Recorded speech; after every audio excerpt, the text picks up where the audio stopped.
And welcome to the stream, YouTube.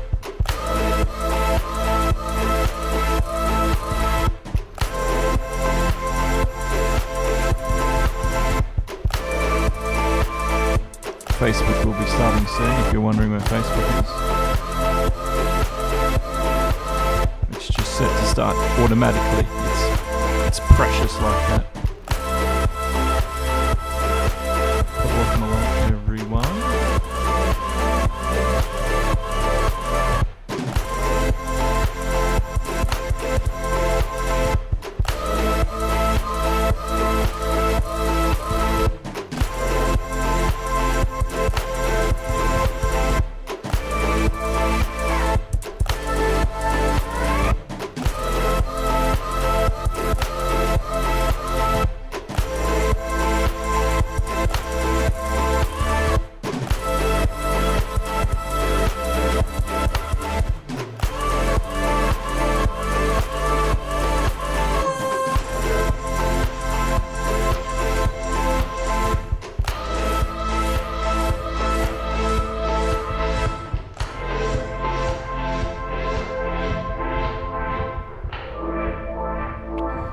I have no idea how the sound levels are since we've come back. So if the race is too loud, the music's too loud, I'm too soft or anything, let me know in the chat, I'll fix it. I'm going to also try to listen myself and fix it on the fly. It will need fixing though. I don't think it's going to be perfect.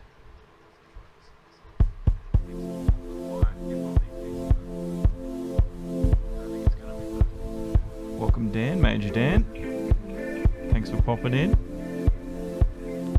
Not too far away from the start of this one.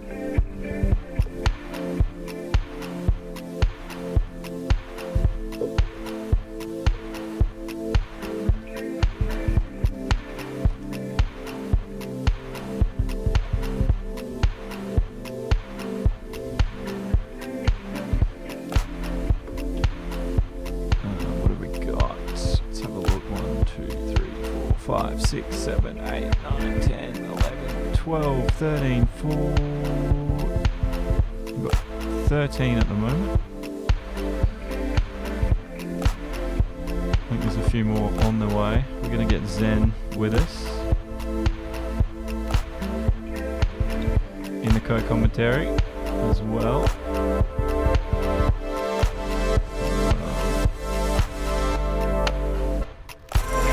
Wanted to test if your microphone's working and stuff. Yeah, man. I've just got my proper headsets on the PC on Discord. I'm just trying to plug my phone headset on the PlayStation.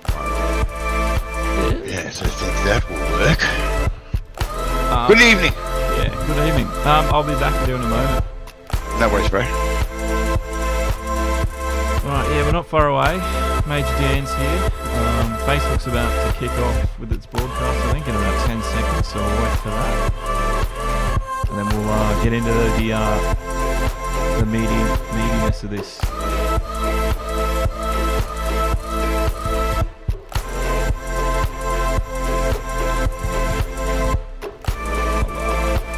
Gotta turn my KO off, I was watching the Big Bash.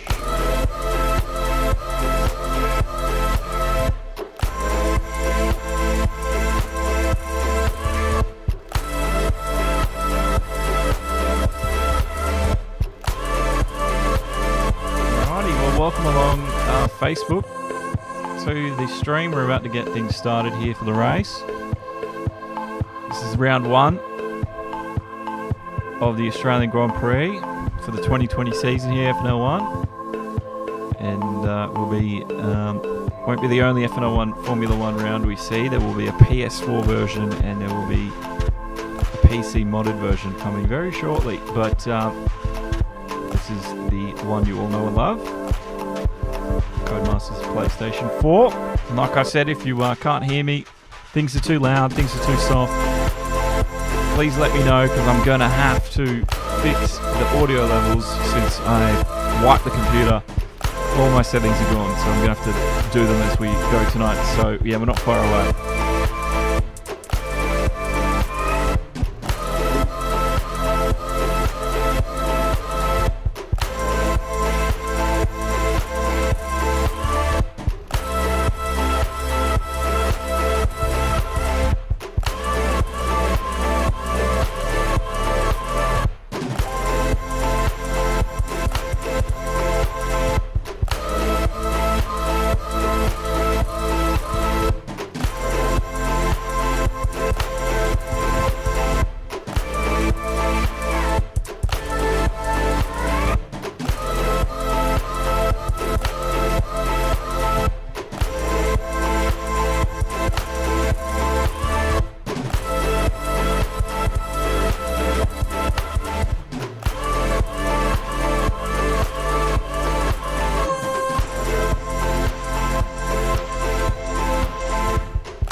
Alrighty, well hopefully we're starting soon.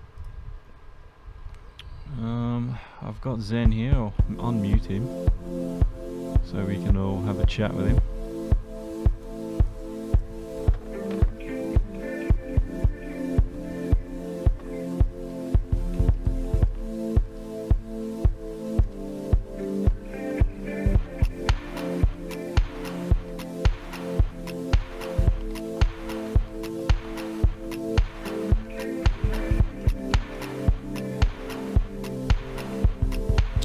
Alright.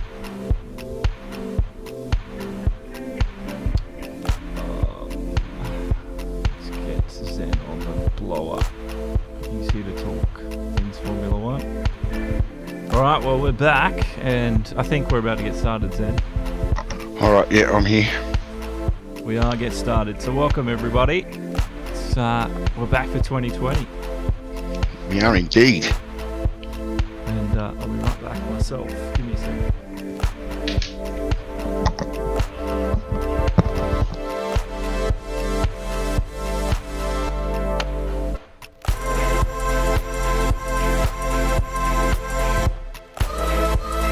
I think I've counted 15, ladies and gentlemen, in the race tonight. So qualifying, we're actually going to begin with qualifying, which I haven't actually done a full qualifying for a while. Q1 will be useless because 15, but that's okay. And yeah, new start time, 7:30 Eastern if you're not daylight savings, or 8:30 if you're in the eastern states with daylight savings. So that'll all marry up once daylight savings ends. We've still got a little bit to go. But here they are, the boys and girls back on the racetrack.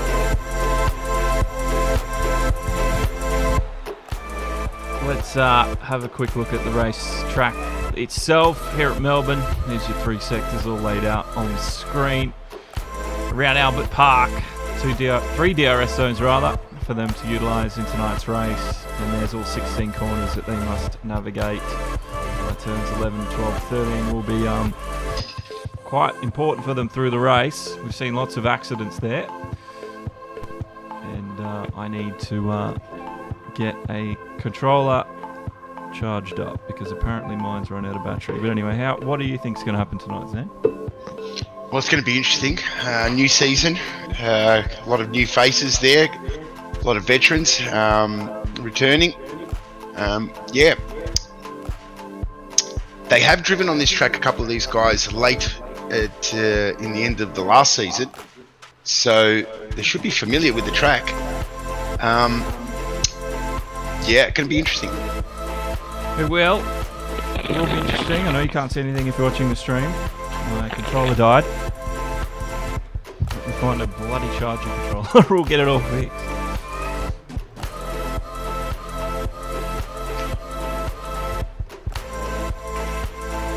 thought I had one somewhere. It's Anyway, but yeah, some of you might have seen that I had to cancel the stream on Monday. Computer, I think, just decided to die. Now tonight we're stress testing it as well, so if it crashes at any point, I know what I've done hasn't actually fixed the problem. But we did have a test stream on Wednesday. If you didn't catch that, every Wednesday we're going to be doing a community stream. So we're going to do AM and PM event. I'll let you know more about that later on. But if you can keep yourself free on a Wednesday, you might be able to join me, race the commentator, so to speak. But here we are. We're back. I'm back myself in 2020. Now, I did turn the game sound down incredibly low, so looks like I need to turn it back up again. That's a little bit too low for everyone. Like I said, everyone, all my audio settings gone skis, so I will have to do this on the fly tonight. But bear with me. Once we do it, we won't have to touch it again. Annoyingly.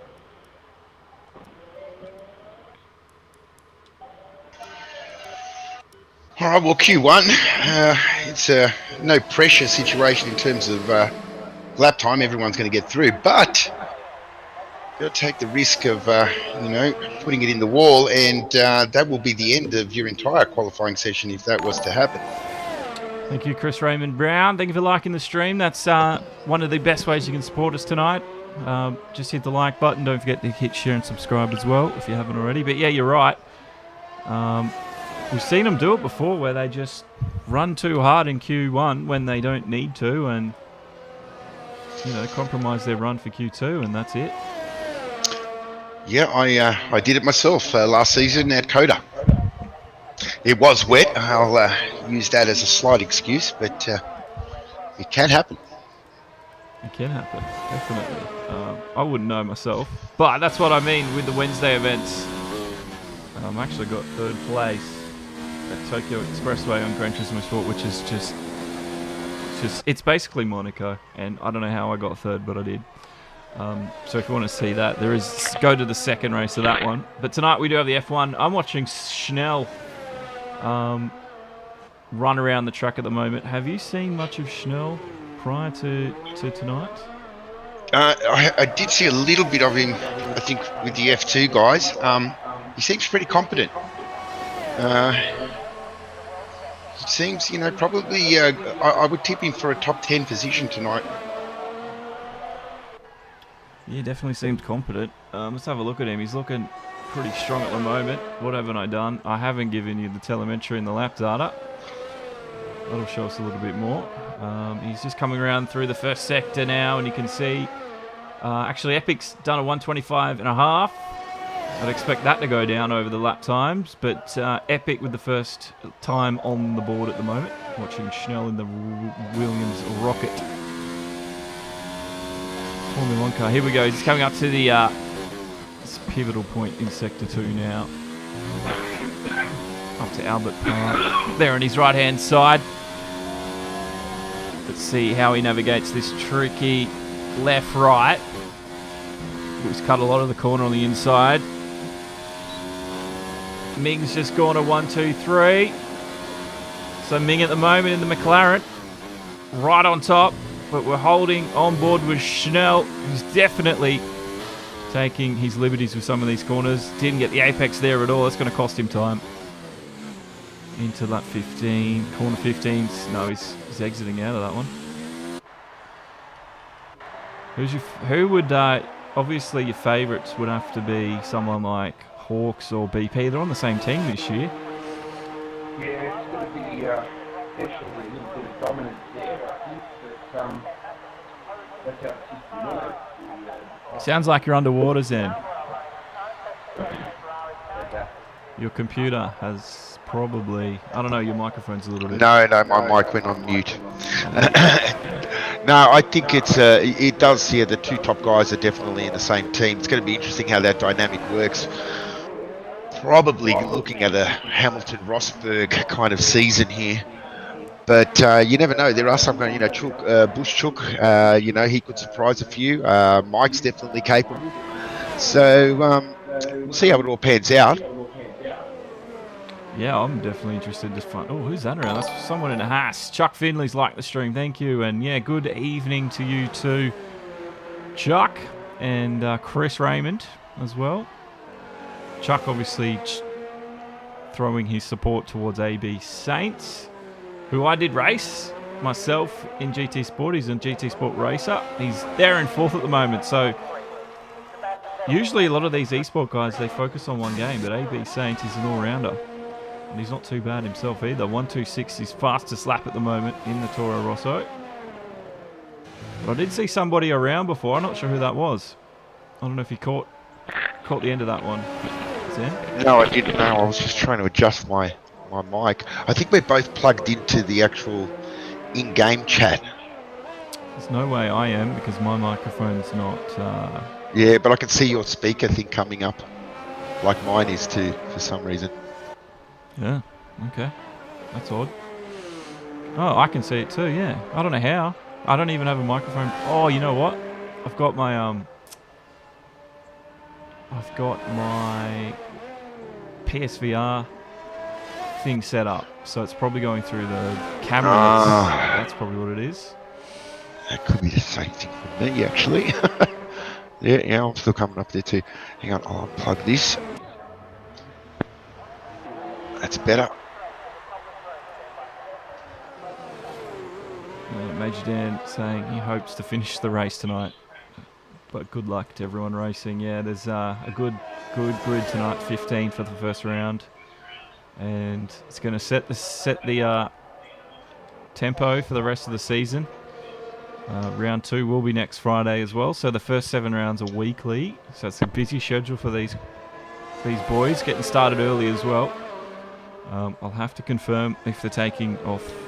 Well, Australia Day is on the Sunday, and then we to get the Monday off. So probably not. But so they're going to be working They're going to be working hard for the first 7 weeks. Couple of busy months for these guys. Swatter at the moment's in 2nd, and he's the fastest. Williams out there. I wonder if that's going to stay the same for the entire evening. 9 minutes left in this one. Well, we haven't seen the big boys out. We haven't seen the Ferrari drivers out. The Mercs are coming out now. So let's see how this will pan out now.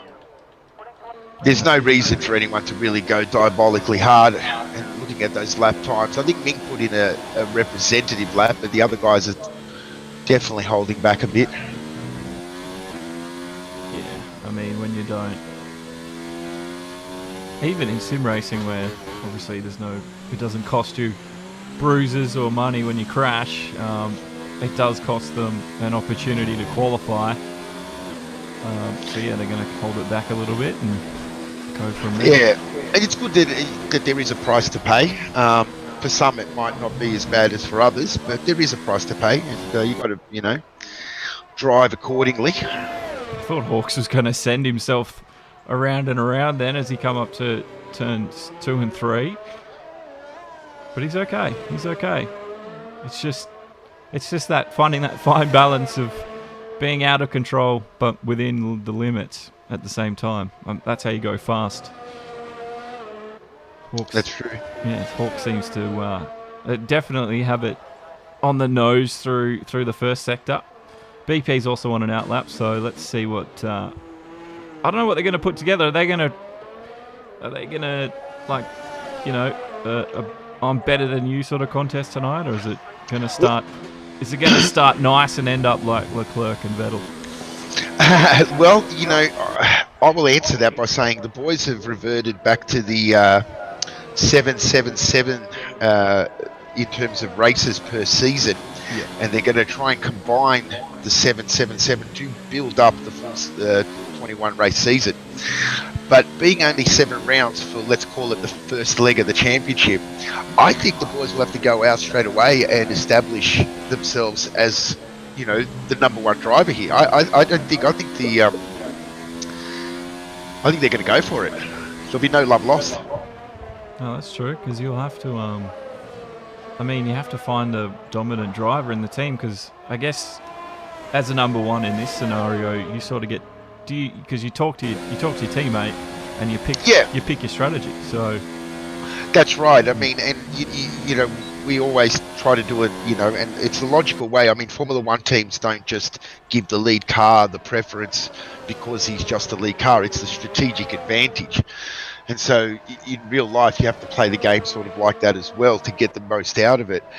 There are variables, things can change, but, you know, when push comes to shove, let's say by race 5, if you're in the championship and your teammate's not, well, then you're a clear number 2 and he's the number 1, isn't it? So with 7 races in the championship, I think it's vitally important that you come out swinging.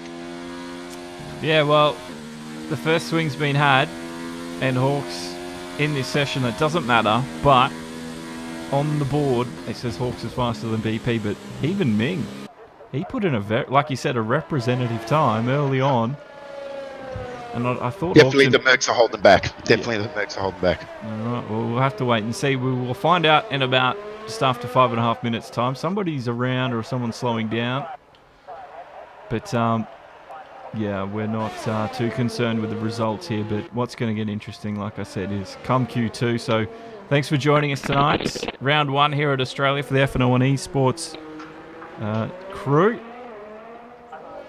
And we are very interested to see where things end up after tonight. Now I've kept the tyres on there. As Attack seems to have done a lap on the hards. I thought Mike was on the hards as well. Mike, you might notice, is in the Ferrari this season.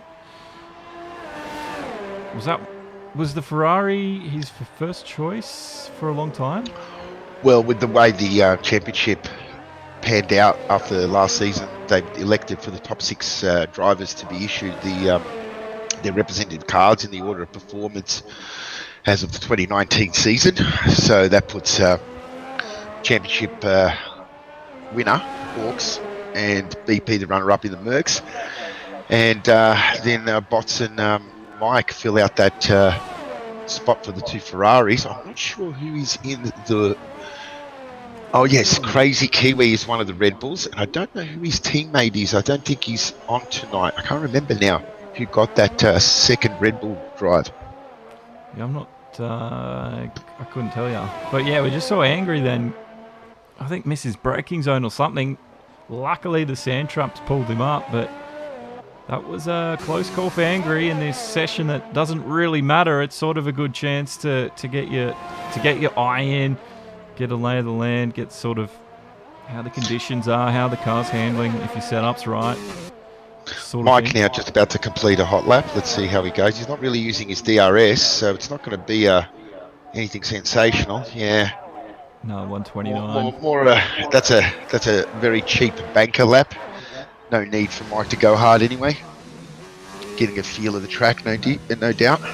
Obviously, Angry's been using his ERS, I think, this lap previously, and he's all out at the end of it.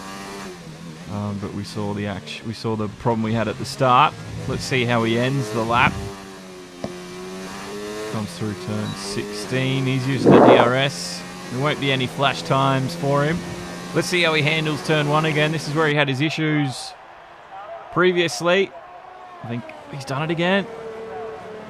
He's gone wide at 1. So he must be testing the limits there. It is a hard corner to judge. It's actually extremely fast corner. It's actually a lot faster than you normally think it is, but it requires, you've got to really attack the apex and then ride it very wide on the curbs, and you'll always come close to getting pinged on it. But there is a way, and it is very easy to, break a little bit too early and then sort of push through the apex instead of hugging it, or vice versa, breaking too late and going out very, very wide. Yeah, well, Angry's really testing the limits here. He's off again, just before the Albert Lake on his right-hand side. I think that's turns 10 he's coming to now. Looks like he's got a little bit of oversteer, it seems. I don't know. He doesn't seem comfortable with that setup. No, definitely not. The McLaren's giving him all sorts of trouble. And this section, I think we'll have to watch. Yeah. Again, another thing. He just hasn't got it dialed in. And come Q2 next up, if he's not, comfortable I think Angry could be in the wall before the end of the Q2 session. Yeah, I would say that the cutoff for Q3 to get into Q3 is going to be a low 25, and Andrew's right on that. You know, Andrew is, yeah. He's this time looks like he's slowly getting used to turn one there, because he actually made the corner this time. So that's good to see. Let's see how he does into this section. This is again another wide. Yeah, I don't know. we've got a yellow flag out there. Someone had a. Hazard looks okay. Azatak's just gone wide at the end. So he didn't get quite 15. But 40 seconds left in this one. No one's out yet, but some have come extremely close to not putting a proper time down come Q2. But there looks like you can see the ones that are getting their hours worth, so to speak, get their time in, practice up. Well, Epic's out. Don't know if that's a disconnect.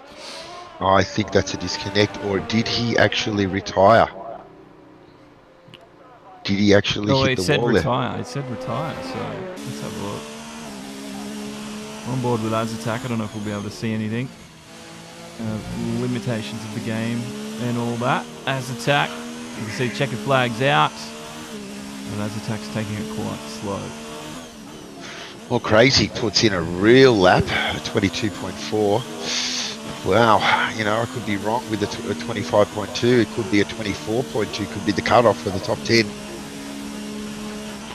Yeah, it could even be 23, a high 23 at this rate. Some of them looks like they've put in a bit of practice. Like I said, it could be someone that surprises us tonight that we're not expecting. So those answers are about to be, laid out in black and white very shortly. But we're just waiting for the end of this session now. Kiwi did top it with a 1:22.4, which is an extremely good time. Then was Ming Major Dan, who said he wants to finish tonight's race. The two favourites, you could say, Hawks and BP, 4th and 5th in Q1. It doesn't matter. We think we've lost Epic Game, though. Because it did say retire. I hope did he drop or did he actually crash? I don't know. Well, he could have actually physically hit the retire button, which would be crazy. But could. I will just interrupt your viewing because I'm going to turn off my microphone for the guys so they don't have to listen to me yabber on. Got to figure out how to do that again. There we go. Mute microphone for PlayStation camera. Tick on. Alright. Well, there we go. Q1 done and dusted. Let's get into Q2. And 3 DRS zones, don't forget, here around Melbourne. I can't wait to see. I know we're not there yet, but the new season of Formula 1 in 2020, because we've got Vietnam coming this year, and we've got Holland as well. Yeah, what do you think of those two tracks? Very different tracks, aren't they? Both of those. I haven't really had a lot of a look at what is involved with Vietnam. I was just surprised that it was ever considered, because I just didn't think Vietnam would have the money. It definitely blew me away. I was totally taken by surprise. I think a lot of people were as well. But you know what? To what I've seen, the track layout and some of the VR stuff that I've seen, of the track, the modelling of the track. I know the track's not actually made yet in real life yet, but it would be pretty close to getting. Yeah, it's getting there now because they'd have to be ready. They're the third race on the calendar, aren't they? Yes, they are. Number 3. So we don't have to wait too long.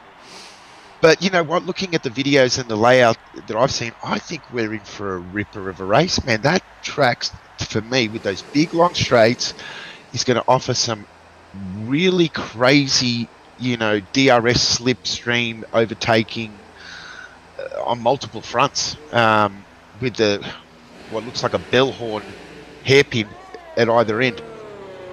Yeah, I'm interested to see what happens just with the slight change in regulations and what it does to the racing this year.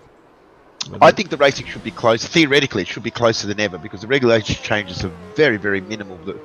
I can't even remember the last time that the regulations were so minimal.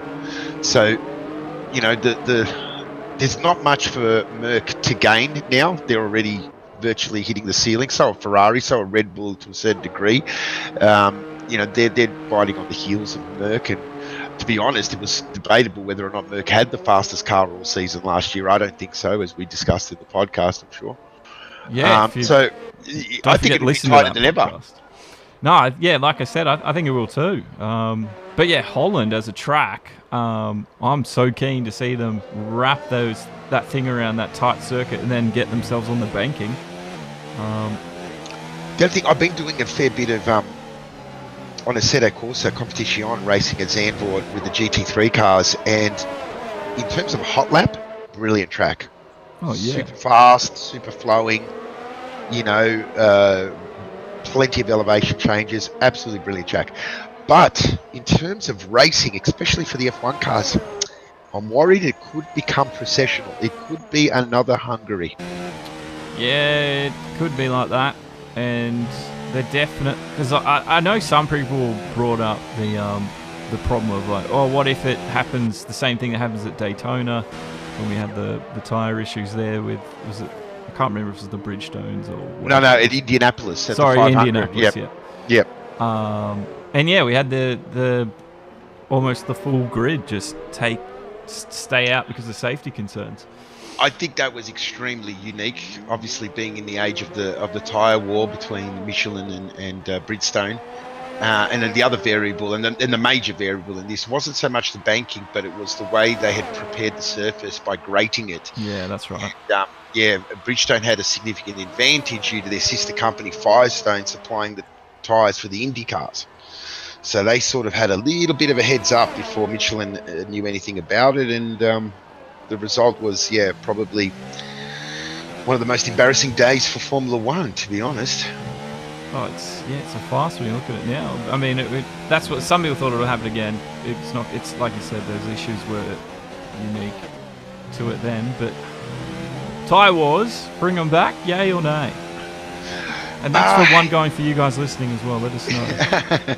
You know, to be honest, I'd love it, but the reality of the climate that we live in terms of, you know, cost cap and the costings and the car and the logistics, it probably won't ever really happen again, like you know, because it will lead to huge amounts of spending.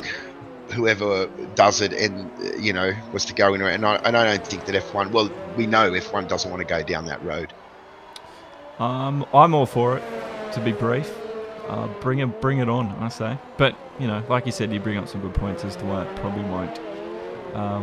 Just had Major Dan saying he's picked BP to win, followed by Hawks, then Mike. Sounds like a pretty safe bet from Major Dan. As Kiwi goes second fastest, Bottas has just gone top here in Q2. They're already into the 122s. This is going to be quite a competitive Q2, I think. Q3 is going to be hard to get into. BP is not out yet, but Hawks is on an outlap. So I'm waiting to see when BP times his thing. He usually does it, he waits a long time. Waits for a clear track. Yeah. So a lot of them are going on that medium tyre, which I predicted that was the strategy last season. One stop, medium to soft. It works out the best. I think the game, because we race at 50%, if we raced at 100%, then going the other way could prove slightly advantageous, how they do in real life. But since we play at 50%, the way the fuel and the distance, basically the race isn't long enough for you to get an advantage by going on the soft tyre first. Right. If you had more laps, then you could make it work. Right, because you'd be gaining more time over the longer. Yeah. You can get more out of that soft tyre. You see, whereas here. You're only going to get, I think they're going to get about 10 to 12 laps out of that soft tyre, and really those last two laps won't be will be terrible for them. They won't like it at all. But in a 50% race, that would be 20 laps worth. And now you've got enough time to get an advantage out of it over the guy that's on the medium to make that more conventional strategy work. And that's why it does work in real life. But because they're 50% races, we tried it last season, and yes, it's a significant advantage to go on the medium, push them, don't push them too hard, but get them as far as you can. And then you don't want to stay on the medium for the sake of staying on the medium, because you do still need some laps on the soft, and there is a little bit of a cliff there, but it's a lot easier to judge than doing it the other way around. Well, we're on board with Hawks. He's starting his first quick lap. I saw an Alpha, I think, off into turn one. So turn one's picking up a few people already as we get the speeds back up into the high end. Sector 2's got a yellow. Let's see, does that bother Hawks at all? I see some debris out on the left-hand side there. Sector 3 as well. We're probably going to see the car that was involved. Who is that? Let's see the Major Dan or Ad's attack. It's Ad's attack. And he's off to the side. I think he's missing a front end plate. I don't know if you can confirm that for me or not, Zen. I'll have a look there. And Hawks is nicely through. He's coming up to the later sections of the track now into Sector 3. His teammate is yet to leave the pit box, but Hawks, he wants to set a statement early, and maybe he can confirm his spot as the number one, or will it be BP? Questions will be answered soon. He's about to go across the start finish. Hawks' time. What's it going to be? It's second best for now, a 1:2:39 on the medium tyre as well. Don't forget, Bots did his quick time on the soft, and I'd say there's still time in that from Hawks. That was a good lap, and he did have some things to deal with as well. I'm interested, did Bots do that on a medium or a soft, the 22.8? He did that on the soft. He did that on soft, okay. And now BP is out on his out lap. The Bots 225 followed us on Twitch. Thank you, Bots. Now, I could have sworn, did BP do like an installation lap and then pit and it didn't actually set a time, or is this his first time out in this session? This is the first time I've seen him out. Unless someone else saw him go out, but yeah, I haven't actually seen him out to do anything yet. So BP, because this is crucial now. You're really getting one chance here if you want to qualify on the medium, because this is the tyre you're going to start the race with. So there's no second chances here. I remember last season it happened to me where you stuffed up that lap on that medium, and as long as you don't have damage, you got to pit straight away, put more fuel in it, and go out again on that medium tyre. You will get a competitive lap, but it will compromise you in the race, because now your tyres are at least 2 laps older than everyone else. Yeah, it's it's a tactic BP seems to prefer. He seems to wait. Doesn't matter what it is. And he's done it again tonight as he starts his flying lap here in Australia. Down to turn 1. Let's see. He's probably going to have this one nailed. He hits the brakes at over 300 kilometers an hour, and he's through back up into the 5th, 6th gear already. Nice. That was a nice entrance there as he flies down towards the first DRS, you could say. And that's a tricky section too, and he's got that one nailed. BP, he's really come alive in the second part of last season. And definitely. Yeah, he was chasing down the win, but due to the season ending a little bit early, he didn't quite get there. So Hawks just had enough to bip him at the end. So I know he's wanting the win. He's definitely hungry for it. Definitely going to be an interesting dynamic at Mercedes-Benz, and it definitely could emulate the 2016 season in real life. It could. It definitely could. And I think we're onto something with it could be very much like Leclerc and Vettel. Obviously Leclerc is confirmed at Ferrari. Vettel very quick through that turn 11 and 12 BP was, but he ran wide there at I think it was turn 13. 13, yeah. He's that's going to cost him just a few tenths here and there, and that could be the difference between beating his teammate at the moment. Statement setting. Who's going to set the quickest one in the first section? Where's he come? Oh, he's done it. He's actually gone fastest for 1:22.4, and it didn't look like he was trying, if I'm honest.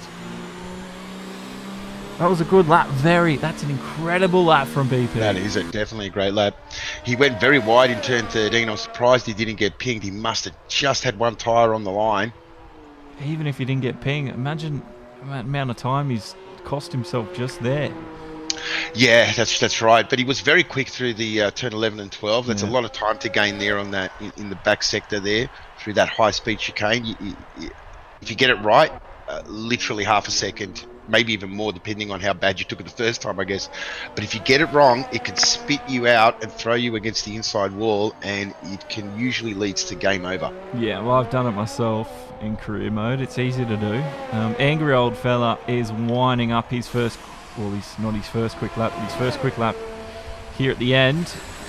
He's had trouble up into turn 1. Let's see how he navigates this one now. He takes it cautiously through, turns in early, and he wants to get inside the top 10 so he can set himself up for Q3. I think top 10 will be definitely Angry's aim at the moment. He's just outside 126.696 compared to Major Dan's 126.565.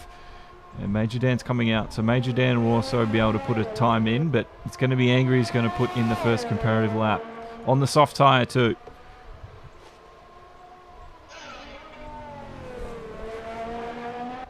Oh, he's gone a little bit wide there, hasn't he? He has. Let's see how he takes this 11 and 12. This is very important, this section. Schnell's up the road a little bit further. He had a little bit more road on his outside to use there, and I think he's compromised it with the gear change a little bit. But I think he'd be able to save himself a bit of time if he was just... He's gone very wide. I think that would have pinged him. That was very, very wide. He was well off doing a Van Gisbergen and mowing the lawn there. Well, I don't think he got him. I didn't see the message come up, so Angry could be okay here. He's dropped to 13. Well, Schnell's gone to 8th with a 24.9. He goes 8th, so Angry improves.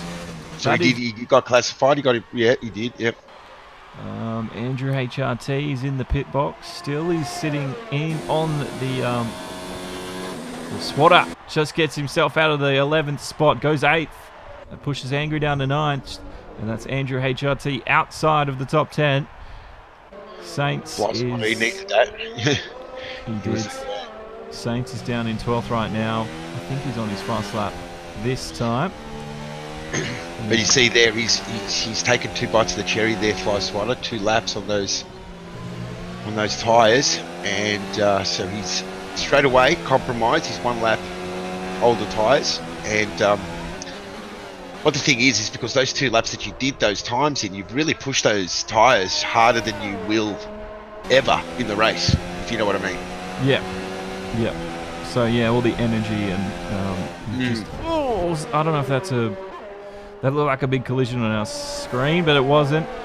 I don't know, someone's lagging there. I think Botts is retired, but he's also taken 2 bites of the cherry on the soft tyre. He's gone through, as long as he hasn't got damage to his car, I don't know there. Yeah, but 2 bites of the cherry on the soft tyre now, so that's going to be even worse for Botts. He'll have to He'll have to find. He'll have to figure something out quickly. AB Saints. I thought his lap was compromised there, but let's have a look. He doesn't go any quicker, so he's look at that. He's 4 laps in at the moment. He's really just trying everything to get inside the Q3 time, but it's not going to happen for him. I don't think. He's got 1 shot left. Mike's up to 7th, and Epic. Az is coming through, but no, he's aborted. Az is aborted. He's gone into the lap. He's going to take that last spot on the grid, it looks like. Yeah, Az did abort, so BP just got ahead of Hawks there as the time ticks over. Checkered flags out. Major Dan's managed to get himself into the top 5, so he'll go into Q3. He'll be happy with that result. Crazy Kiwi as well. Mike, Fly Swanner, and it Angry, unless... I don't know if AB Saints is still running. Yeah. No, AB Saints is still running. He'll be the last one now that can move up into the top 10. Absolutely nothing left on his ERS. Oh, that was close. He needs to find a full second. He won't. I don't think he'll find it. Through 11 and 12, he was very close to ending up into the wall then. Yeah, very scrappy, and I think he's sort of semi-aborted here. Yeah. So it's pretty safe to say that your top 10 at the moment are going to be the top 10 into Q3. So we're coming into the... Yeah, he's aborted. Yep. Yep, so there it is. Things are starting to get interesting now. Well, there you go. 24.7 was the cutoff. So I was close. I did predict 25.2, but the boys started really going there. I mean, Bots with a 21.9. It is on a soft tyre, but BP's time 22.4 on the medium tyre. Very impressive. And I have to say, the field is looking pretty competitive in that mid pack there. I think the Ferraris are going to have some work cut out for them if they don't get on top of these two Mercs, pretty early in the race. It is a little bit strange that Bots is going. Or maybe Ferrari just decided to split their strategy. I don't know. Yeah, we'll find out come race day. Mike 7th. Bots on the top. But yeah, he did retire. So I don't know if he's just like, I'm just going to call it quits for this session. Yeah. So we'll see if he's into the next one. Because I didn't see him crash or anything. Yeah, it'd be a shame for Bots or Epic to now be not able to participate in Q3. But I think, like you said, they just retired, probably saving frame rates. Yeah, well, isn't Epic out? Isn't Epic out from Q1? No, he made it into Q2, so he either dropped or, like you said, he just retired from session. If you set a time and you retire from session, it still counts. You haven't, as long as you haven't damaged the car. Yeah. It's just that session being Q1, Q2, or Q3. There's your results there. You dropped. We lost Schnell, Andrew, Saints, and Breeden, and there was a big one more, weren't there? Yep, that's Attack in the Alfa Romeo. So, there's your top 10. They will be fighting for the top spot on the grid.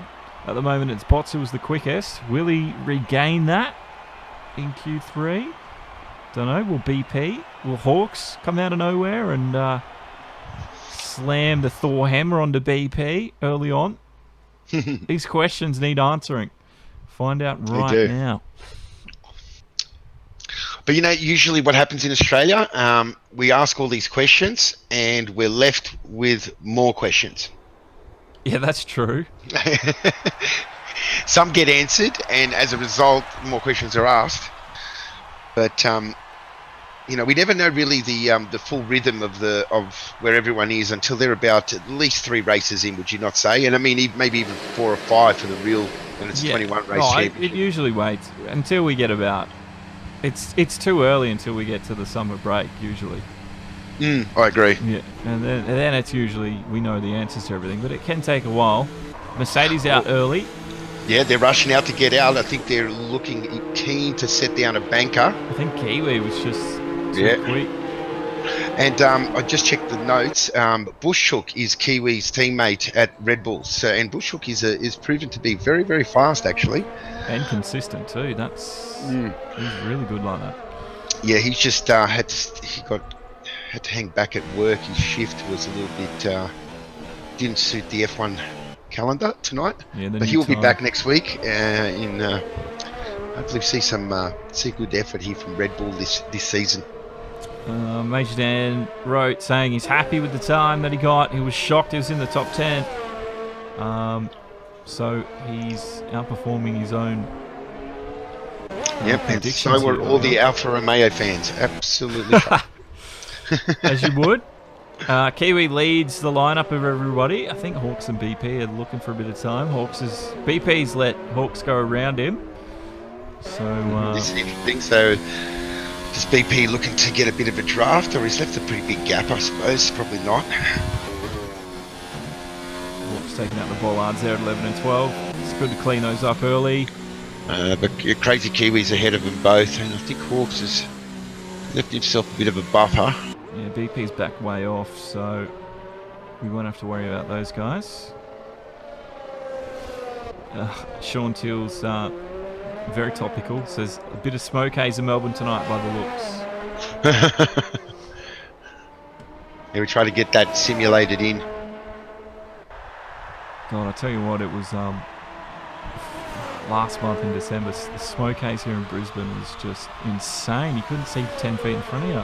Yeah, well, here in Canberra, the last week we've literally had the worst air quality in the world. In the world. Yeah, well, that's Canberra, so. But yeah, no joke, it isn't the greatest thing that's happening, and they need some rain soon. I think there's rain there was rain. Yeah, there is forecast. rain. Yeah, there is rain coming. I don't know if it'll be enough, but there is rain coming later tonight and tomorrow in that East Gippsland region down in Victoria and southern New South Wales, and then next week they're hoping for more as well in the middle of next week. So fingers crossed. Yes, definitely, and it'll clear things up, not just for us as well, but New Zealand, they're copping all the smoke. And shout out to our Chilean and Argentinian viewers. They are copying it as well. Oh, I didn't know that. So there you go. Yeah, our smoke has reached all the way to South America. Wow. So yeah, there you go. Kiwi doesn't look like it's affecting him too much. He was a little bit wide, I think, through turns 13 just before, but he's come off through 15. He got the back end onto the grass. It's going to cost him a lot of time. Let's see what it is, though. It's not going to be looking good. The best time. BP's coming around. Hawks has gone quickest. Can BP improve? 1:22. Oh, 1:21.6 on the nose. BP. Round of applause for that. That was a great time.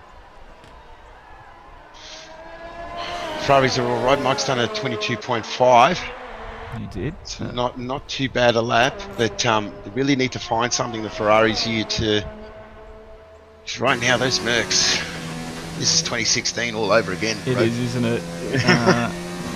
BP and Hawks have just swapped positions. I don't know if that meant anything, but I saw them swap. They're obviously going to come back in. Yeah, they're coming back in. I think Hawks went out, well, he went really wide in turn 1 after he'd done his lap, so he's sort of probably fiddling around with settings on his wheels, and then, oh my god, I'm at turn 1. Yeah, it's easy to do.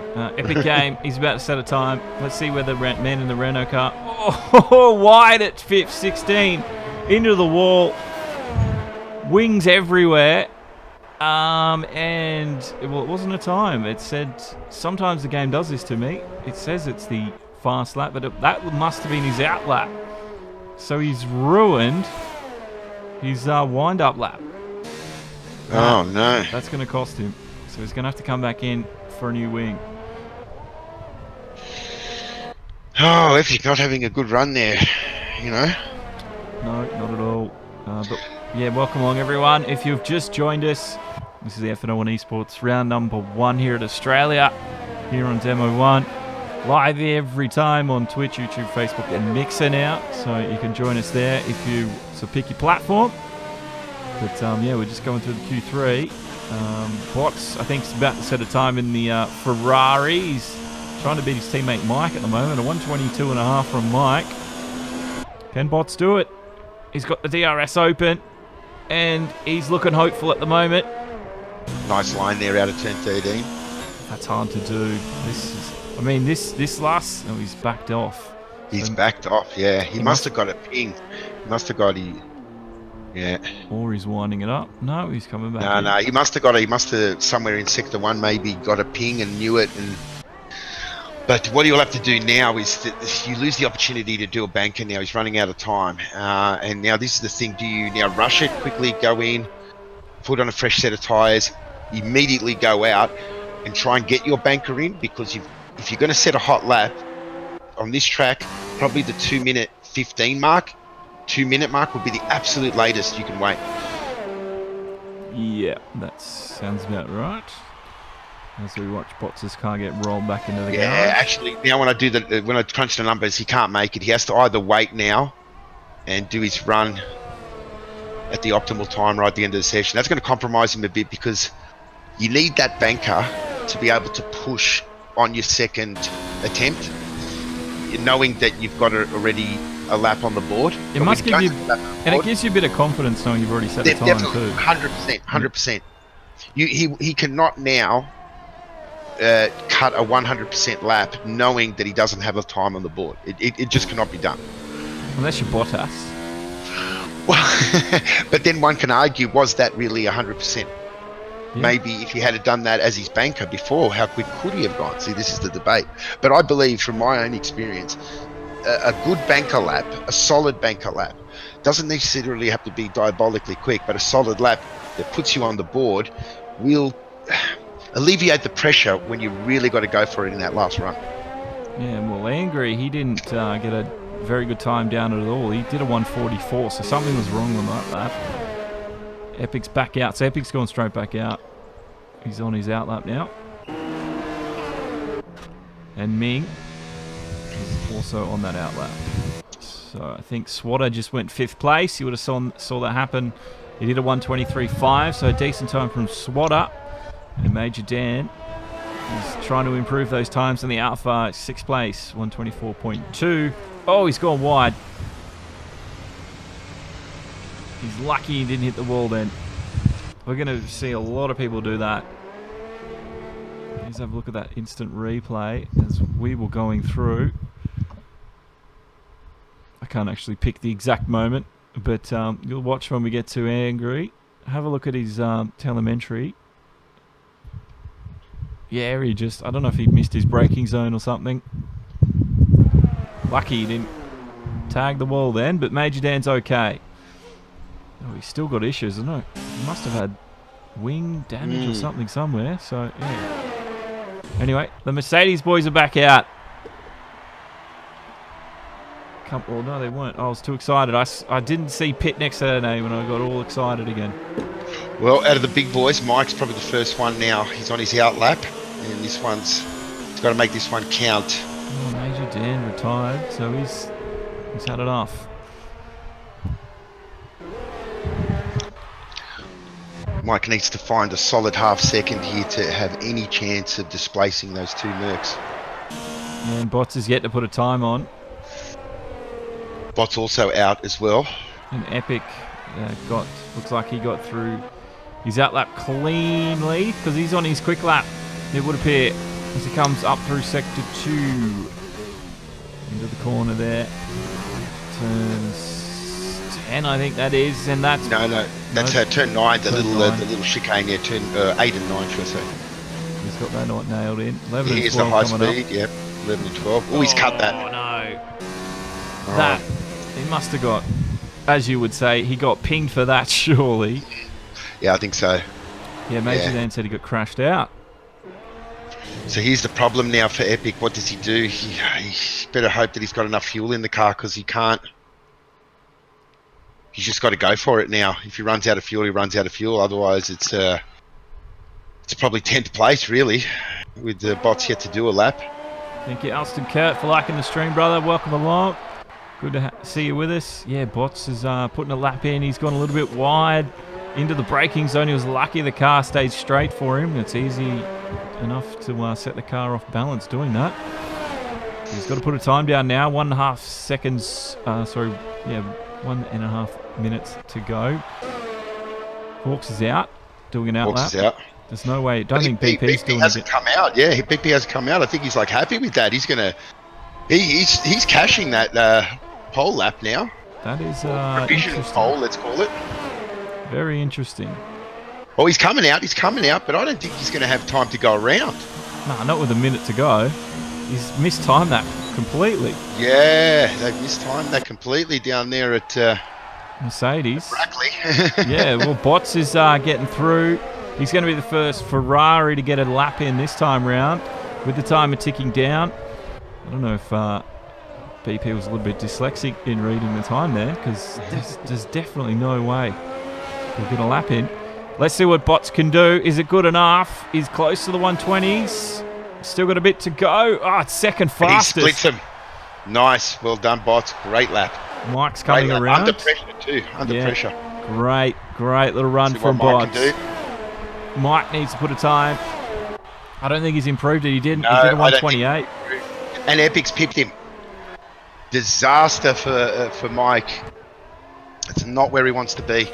Epic has retired, so Hawks is putting a time down. Can Hawks beat his teammate BP? Oh, BP was really close to getting there. Yeah. But he cut it way too fine. Hawks went wide there in that last corner out of Sector 1. So This could be. This is the moment Hawks needs to do it. At 122.0. The Mercedes is split right now from bots. Mike's been relegated to 5th place. Epic said he was on a 121, but he knocked the wall. I saw that. I saw you do that on your run up before your quick lap, before Epic. Unfortunate for you, bro. Yeah, Hawks 122.0 needs to beat a 121.6. This is. It looks very neat. It looks very neat, but I don't know if it's going to be quick enough. But it does look neat. He's got the DRS to assist him in this last little bit in the run to the timing line. I don't think it's enough. No, he doesn't improve. 121. 121. Oh, 122.0 was his best time. Yeah. So that'll be. Oh, Mike's done it. He's beat Hawks. Wow. Mike had a second bite at the cherry. Would you believe that? I didn't know he was going around for another run. Well, he definitely would have run out of fuel right about now. Why not, eh? So there it is. BP and bots will share the front row. But it was BP who's slammed that Thor hammer quick first. And he's probably setting the scene early at Mercedes to say, I want to be the number one, but we've still got to do the Sunday race. Bots, with all the pressure in the world, he beat his teammate Mike. Mike went for 2 runs and he got 3rd and he got in front of Hawks. So Hawks, he needs to reset and recalibrate here because I think he was trying to do a little bit better than 4th. Definitely. I think, Hawks is probably the big loser out of that qualifying session and Epic probably the big winner there, getting into 5th spot there. Yeah, Epic was lucky. Well, Epic could have even split the Ferraris because Epic was saying he was on for a 121. So, it could have been different. It wasn't, but here we go. We're at the race today. It looks nice and clear, so no rain for them to deal with. It does look a bit hazy, so rain later on, I don't know. Unfortunately, as a spectator, we don't get to see. Or it could be just smoke haze. It could be just that, yeah, definitely. It's like I said, it's very, very smoky at the moment. Here's the track for you at home. All 3 sectors they've got to get through, and there's the DRS zones. There's all 3 of them that they get to utilise in tonight's race, and all 16 corners, 11 and 12. Like I said, we're probably going to see some people trip up through there later on. It happens all the time, so keep an eye out for that. But the run into turn 1 is going to be vital because they're going to have to pick their braking zones, and they're going to pick them well. Should be formation lap. So don't get too scared. They're not running away on us just yet. Well, this can be a little bit something new, I think, for BP because he's never had someone like Bots line up beside him. And let me tell you something about Bots. He's going to go for it. If he gets a decent launch and he's side by side with BP going into turn 1, he will go for it. I have no doubt in my mind that he will go for it. And this will be interesting to see how BP handles that going into turn 1. Now BP has been known to get some pretty good starts, so that could cover him from that position. Botsy's on the dirty side of the track. He will lose a little bit of drive there, just getting it up to race speed, but Bots is a fighter, man. He will go for it. You're not wrong. Welcome, Ben Guslevin. Sorry if I said your last name wrong then, but what's up, brother? Good to have you with us. And Cristiano Benoli and Ben, thank you for liking the stream. Appreciate the support here tonight. You've just joined us just in time for the race. 50% race distance here at Melbourne. And we're just doing the formation lap now. And Bots is on the soft. BP on the medium.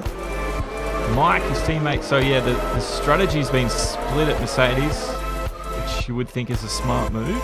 No, Ferrari. Sorry, yeah, the Ferrari. Yeah, I was looking at a Mercedes when I said that. But yeah, both Mercedes are on the mediums. But BP looks like he's dominated that number 1 spot we weren't so sure about, so he's probably going to get preferential treatment in the pit lane. We'll have to see what happens after the first turn, though. Anything could happen. And we're not too far away from the start. Sean Teals liked the stream. Thank you very much, Sean. Thank you for your support and continuation of that. It's not long to go. Can't wait to see what happens. Some new drivers, some veterans. It's all going to be very interesting. Well, BP, they slowed the field down, and bots bumped him a little bit, and they got reset to the front of the grid. I don't know if that's going to affect their tyres, their tyre temps, but let's see. Let's see what happens. We're waiting. The lights are going out, and we're about to be racing here in Melbourne for round 1, and we're underway. And the field now stream up towards turn 1 for the first time this season in 2020. Looks like the Ferrari's almost clearing wheels as they come into the first turn. And I think Prix seems to be out. I think he was our first victim. Yep. Angry a little bit wide as well as they come out of turn 3. But, oh, he's into his teammate. Angry's into his teammate there. He's recovered and the Williams get around him. But that was pretty clean. AB Saints is trailing in the distance as well. I don't know what happened. But it was nice and clean up the front. Bot's now leading the race. BP is in consolation place right now in second place. I don't know, what did you get out of that one, Zen? Well, the soft tyres definitely now obviously the tyre to be on in this early stage. BP got a great start. So did actually Mike. Mike probably got the best start out of the top 4 guys, but he was boxed in with his teammate on his right, so he couldn't have anywhere to go. Bots was a lot more cautious than I thought he would be. BP sort of had the line, so he took it. But obviously that soft tyre now, I think it was in turn 3, going in there that Bots got him under braking. Yeah, it was. Oh, there's a bit of a lock-up from Attack, and there's a collision between HRT, Andrew HRT, and Attack. And Attack, I think, has come off a little bit better. HRT's into the wall here, and he's out of the session. I think he had a puncture on the front, actually. Let's have a quick look at this one. You can see out through 11 and 12, everything was okay, and everything was hunky-dory, but watch the lock-up here. And they smash into each other, and you can see a lot of damage on Andrew's car, and he's hit some debris there. You see it slid under the carcass of the car, and then as we go back to him, he was in the wall, and he's out of this session. Now, there's a yellow flag in sector 3, but no safety car or anything like that. So the race continues with Bots leading, BP in second, Mike up into third place, and Kiwi and Hawks looks like they're about to duke it out for the next 27 laps or so. Hawks getting held up there by his former teammate, now in a Red Bull there with Crazy. I think Crazy just a little bit, doesn't look too much, because maybe Mike could be holding them both up, actually, now that I look at it. Yeah, Mike, we've seen that happen before where Mike's been... Oh, Kiwi was so lucky. He caught back control of the car then, and that's given Hawks the run. He's going to go up around the... And he's done it. That was easy move. Yeah, I think, Crazy just, he was offline anyway, and I think he just didn't want to make it, fight a bit. No, I mean, that's probably the smartest move anyway, considering this is, we've still got a long way to go, considering everything else is going on, but the top 6, they're all sort of staying within range. Bots seems to be running away at the moment. And he really needs to sort of be roughly about, I would say, 0.7 to 0.9 of a second quicker than BP to make the soft tyre strategy work. And Angry's into the pits, he's the first one in. I don't know if he's recovering from damage. Let's have a look. Yes, there's a new nose ready for him. So, yeah, Angry must have got some nose damage. And his teammate Ming and the other McLaren, he's in 13th right now. We've lost HRT and Breeden early on. Breeden was, I think, a turn 1 victim. And HRT didn't quite make it to turn 15. But that's how things have turned out at the moment. There's the race at the moment between the front 2. BP did qualify first, but Bots, I think BP's turned it up a little bit because he's gained him in about 2/10. Yeah, he has. In that middle sector, BP's really fast. But here's Hawks now really all over Mike's gearbox now. Mike's gone a little bit wide. There's also Schnell in front of Kiwi as well. So I don't know if Kiwi's made a few more mistakes. Oh, Attack's out. think it was 11 and 12. Let's have a look. On board with Major Dan. There's a yellow in the sec. There it is. That got Azatak. So Azatak, he's gone from this one. And he won't be competing anymore in this race. Only got to lap 4. Ming and Swan are now coming through the same part of the track. And you can see they're taking it a lot slower because they don't want to be another statistic. Angry doesn't seem to care too much. Bots, though, still leads. The interval between the front two, 1.4 seconds. And Mike and Hawks, it's about to heat up, I think, because 3/10 the gap. And I'd imagine Hawks is quicker than Mike at the moment. Most definitely. But this is a hard track to overtake on. You're not wrong about that at all. So Hawks is going to need to time it perfectly. He's going to need to be a little bit patient. But that's going to mean BP and Bots are going to start to build the gap on them. And then Hawks' job of reeling them in is going to be even harder. But Hawks can do that. We've seen him do it time and time again. He just needs to stay out of the walls. Can he do that tonight? He needs to somehow get around Mike. He's going to have DRS. Schnell's got the gap on Kiwi here. The Kiwi's being pressurised from Epic, who's down into 7th place. And things are getting really tight. The trio around the outside. Kiwi go. Schnell's caught up on the inside. And it could be a move for the Red Bull. It's not. The Williams car gets back in front. Oh, Epic. Epic getting involved. They're 3 wide as they come into the turn 1. And look at that. He snuck on through. And none of them expected that to come. He's squeezing the man. Schnell out wide into the grass. He was so lucky to gain re-control of the car. And Kiwi's he's backed off. That was amazing. Like, Epic had all the DRS then, and none of the other 2 guys had. Surely one of the other guys should have had a DRS then.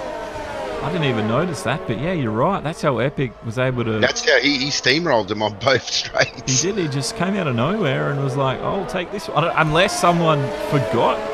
Yeah, that's DRS. What I'm wondering. Yeah. It's easy enough to do, especially in the heat of the moment. But yeah, good little run there from Kiwi.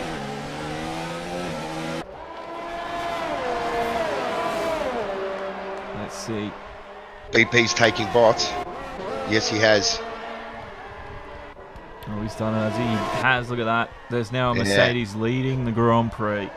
It looks like Bots got a little bit twirly coming out of that high-speed chicane out of turn 12. And BP took it really well and got the drive on it well and truly before that, in that 3rd DRS zone, but well and truly before even the kink, let alone the braking for turn 13. Now the gap between Hawks and Mike. Hawks caught off guard a little bit.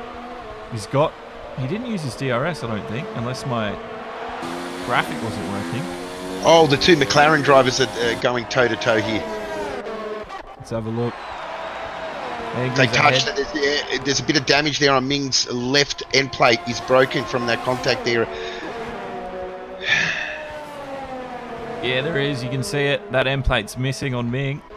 And that's going to cost him. Epic's got ahead. Bots is he's in some trouble here. Yeah, Bots is in some trouble. He's spun out somewhere, has he? Yellow flag. Yeah, he's fallen way down the order. He's down in 7th place. Yeah. We didn't get to see what happened. He's missing an end plate, and he's spun. I think he's got a puncture. Yeah, he does. On the rear. Saints is going to be coming through. Unbelievable. The Maranello curse strikes. Round 1, season 5, ladies and gentlemen. Oh, you can't. Oh, no. Oh, no. Oh, no, he's out. He's gone. He's gone. Oh, no. Bots is out with a puncture. Oh, no. He was leading. A safety car, surely. I know, he's on the middle of the track and everything. Angry's about to come around with his teammate. There's still half the track to come through. Hopefully Angry and Ming can navigate it because he's in the middle of the track. What do we need to do to get a safety car in this game? It's unbelievable sometimes. I think you've got to actually send the Codemasters an email asking for the safety car. Get permission. Anyway, I think the car's cleared, so it's all good for them. Oh, Hawks. That was a damn shame. Hawks is side by side with Mike. Look at this. It's been so chaotic in the first 7 laps. Bit of contact. Mike is up into 2nd with Hawks.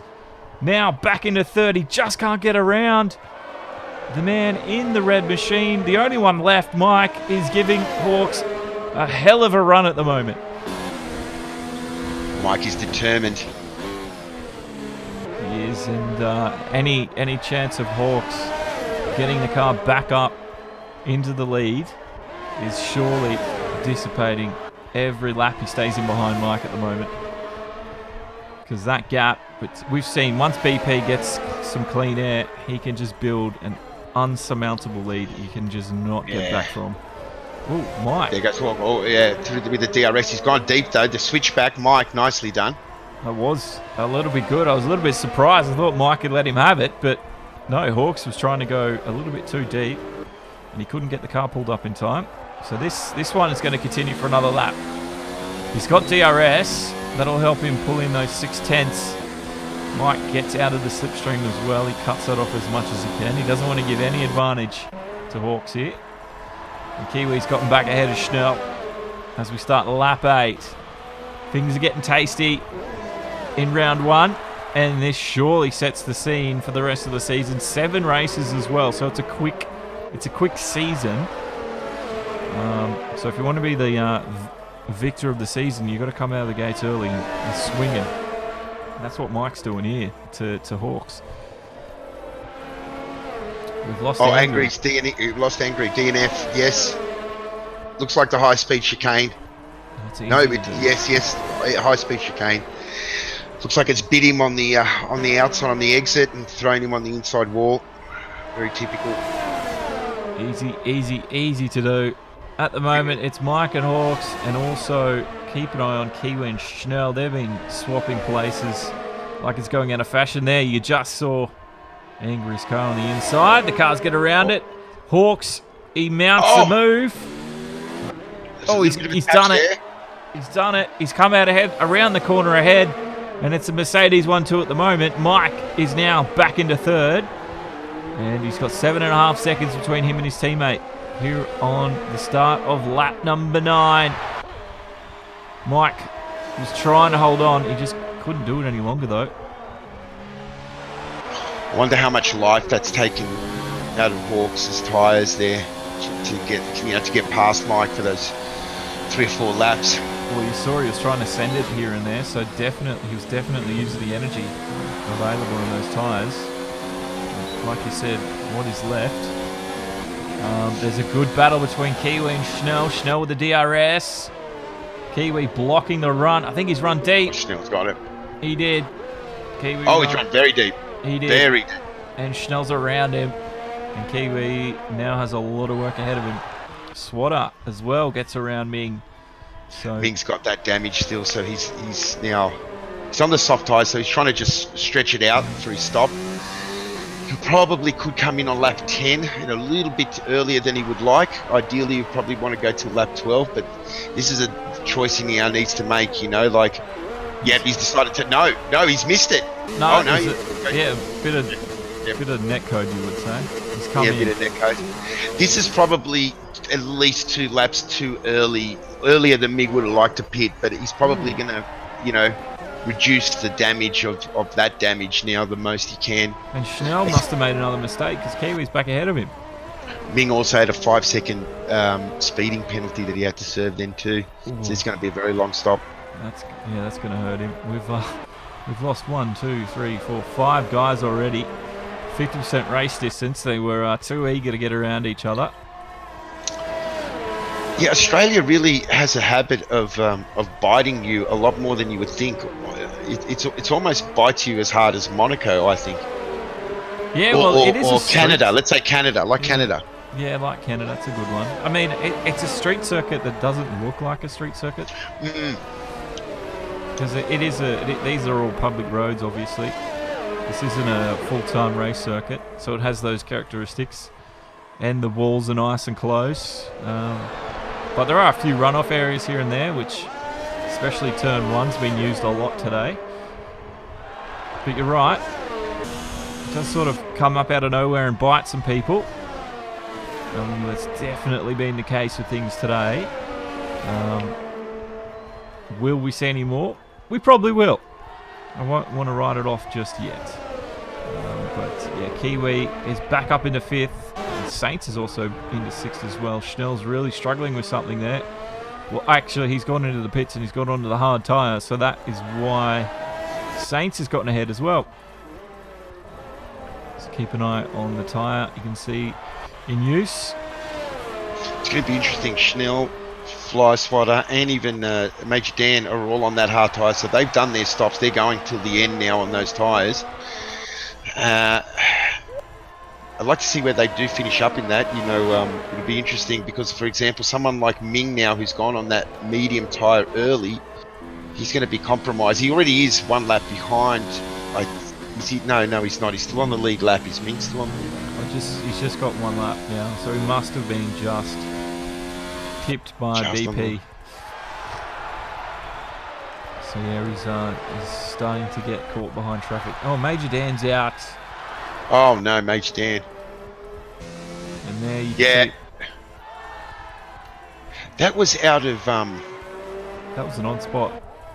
That was out of turn 6. Turn 6, he must have gone high on the curb on the exit, right at the end of sector 1. Yep. And it can do that. It can do that. That's he got caught out there. Well, he's probably lit the rears up, I'd say, and he's gone bouncing across the road. I don't know. I'm sure he'll let us know in a minute. He'll jump on the stream and let us know. But yes, he's out. Major Dan's out of this one. Well, he's out, but he's still got a point. He's still got 1 point. Officially 1 championship point. That's right. So at least he's a bit of consolation for him. Saints is 10 laps old now on those softs. Surely he can't go any further. He won't want to go any further, because his lap times are going to be severely compromised, and if he continues it for too long, they'll just explode on him. The softest compound available. Oh well, they do change it. C1, C2, C3, C4, C5. I couldn't tell you what C compound it is in Australia. I don't have that sort of encyclopedic knowledge, but yeah, Saints is in. I think it's in the medium range, if you know what I mean. It's 5, C5, C1 to C5. I think they're somewhere in the middle there for this race. That's probably about right. What did you think, actually, when you heard that they were just going to go to the simple, hard, medium, soft strategy? It does simplify it, and it was getting a little bit crazy with ultra soft, hyper softs and all that. But I can understand, for the sake of that race that you're watching, it does simplify it. I agree, but the problem came. Maybe we won't have so much of a problem this year because we can compare to last year. But when we try to compare 2019 to what they were doing in 2018, we were often finding, was that the same C1 compound that they used last year? Was that the Hypersoft? And that became very confusing. Yeah, you're right. I mean, I was like, oh, what? I'm going to not get my purple tyre anymore. But you know what? It didn't really change anything for me, so... Yeah. I mean, it was... I like the Ultrasoft, but when the Hypersoft came in, I mean, the pink tyre was a bit crazy. And I mean, did it ever work as a race? It was a great qualifying tyre, but did it ever work as a race tyre? I think the 1 or 2 times that they actually used it in 2018, didn't they pit like on lap 4 to get rid of them? Yeah, it didn't last long. No. Yeah. I don't really remember seeing it outside qualifying, if I'm honest, that often. Yeah, I mean, teams did avoid it, But yeah, soft, medium, hard makes it a lot easier. And for those who are just joining us for the first year of Formula 1 after watching Netflix, much easier to follow. Mike just had a bit of an issue through 11 and 12. He lost a bit of time on Hawks then, and he's got someone, I think that's Schnell, chasing him up the rear, but he doesn't have to worry about that because they've lapped those guys at the moment. Problem is he's now, let's drop him out of the DRS zone, out of Hawk. Yeah, he's now 1.2 seconds behind, so yeah, he's lost that advantage. Is that, no, who's that getting lapped? I think it was Fly Swatter or Schnell. Oh, it's Schnell. Schnell's all over the back of Mike. He is lapped. Yeah, Schnell he's just on some new mediums as well, so Schnell's looking a bit racy right now. Epic's just gotten on the hard tyres, so he'll be going to the end. He's up into Interesting fifth that place. he chose to go on the hard, not the medium. And It is, but I guess being in fifth place is probably just wants to consolidate. yeah, I think he's worried about his tyre wear. That too. He's probably found that he's been running through the laps and he's using a lot more than he thought he'd be able Yeah, to I get think away with. on certain tracks he's pretty good, but then on other tracks a little bit of a sideways moving there. The hard tyre not giving the grip. Little issues like that here and there. Then you'll be using more energy as well, sliding the car around. So, I mean, he'll be able to get away with that a little bit more with the hard. Yeah, that's right. On some tracks, like last year, tracks like Canada, he was very strong and he had good tyre wear. But then in other tracks, like at Austria, for example, he had good pace, but he couldn't keep his tyre wear down. Schnell and AB swap positions as they chase him behind Mike. So Schnell's looking really quick. He could even unlap himself here at the moment. He's looking that fast. Mike's, well, it's a shame Schnell isn't up there in the top 3, 4, 5 because he'd be really giving Mike a hard time right now. Well, Schnell knows his teammate's 5 seconds up the road on the harder tyre, which has already 12 laps on it. So Schnell's actually, he knows he needs to get the boogie on here and get that probably 6th place off his teammate there. That would be a realistic target, but he probably won't want to make a move on Mike knowing that he's lapped. No, because then the blue flags will just be back out again, and and he'll get the tag of Mr. Ocon. Oh yeah, you don't want that.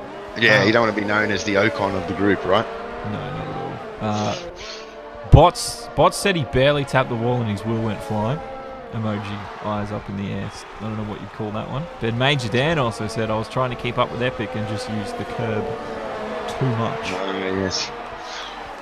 Well, it looks like Mike is now very close to lapping Fly Swatter. Now, Fly Swatter is going to eventually have to yield to him under the blue flags, and that could be Schnell's opportunity here. So, Schnell might be just now using Mike as a bit of a cover.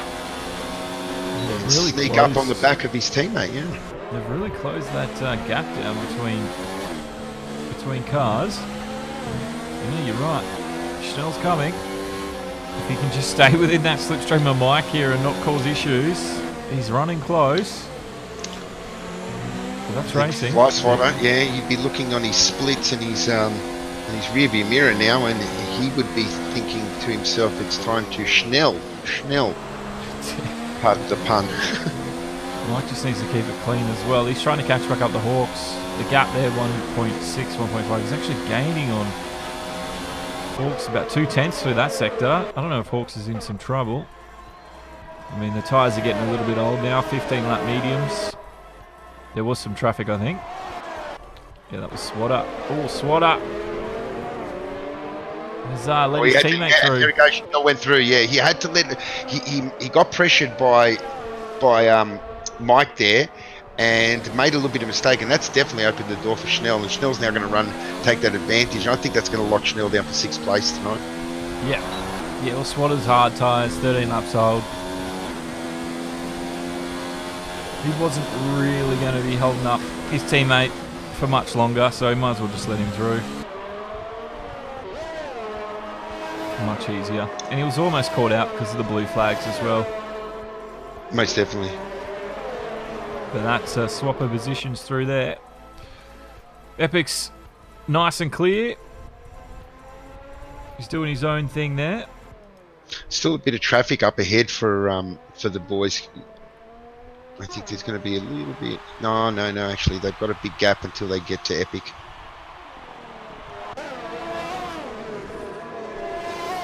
Yeah, so Hawks definitely doesn't have the pace of BP. He did have it there for a little while, but I think BP was just conserving his tyres. And now that he's dropped off probably about half a second a lap, almost 0.4 I would say, down to 11.2 gap. It was at 7.3 when he got past Mike. He's back into the DRS zone now, is Mike. This is the interesting thing now. Mike has an opportunity here to go for an undercut, but if he times it too early, he won't have the legs at the end to hold Hawks off. And he's called it. He's called it. He's gone in now. Okay, here we go. Has he timed it right? Oh, the curse on the commentators then. Oh, well. New tyres, soft. It's a good stop. It's a good stop. Team are ready. That's what you want. Now let's see if they react. And let's see what Hawks does. Now Hawks is. Here's the other thing. Well, BP's far enough ahead that BP could pit and they wouldn't have to double stack. The 11-second gap will guarantee that. But let's see what Hawks does in these two sectors here. I mean, it looks clean, but it's not the pace we've seen Hawks in top form. I'm just going to get a read on the sector 2 time for Hawks and we're going to compare it with Mike's.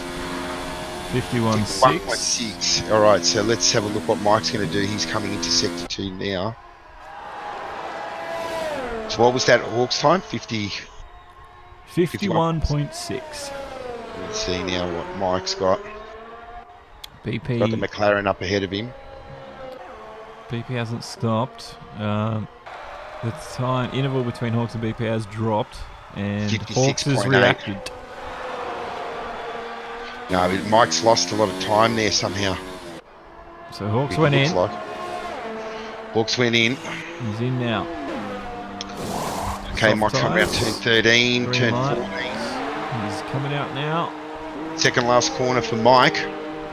There goes one of the other drivers. He's exiting the pits. Mike is coming around the last corner. No, Hawks has got this one, I'd say. Mike's flying. You can see the Ferrari, but it's just going to get him. He's just going to cover him. Mike lost some time there in that middle sector somewhere.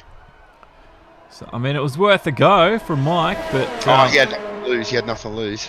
No, he didn't, and I'd probably say he's gained a few tenths.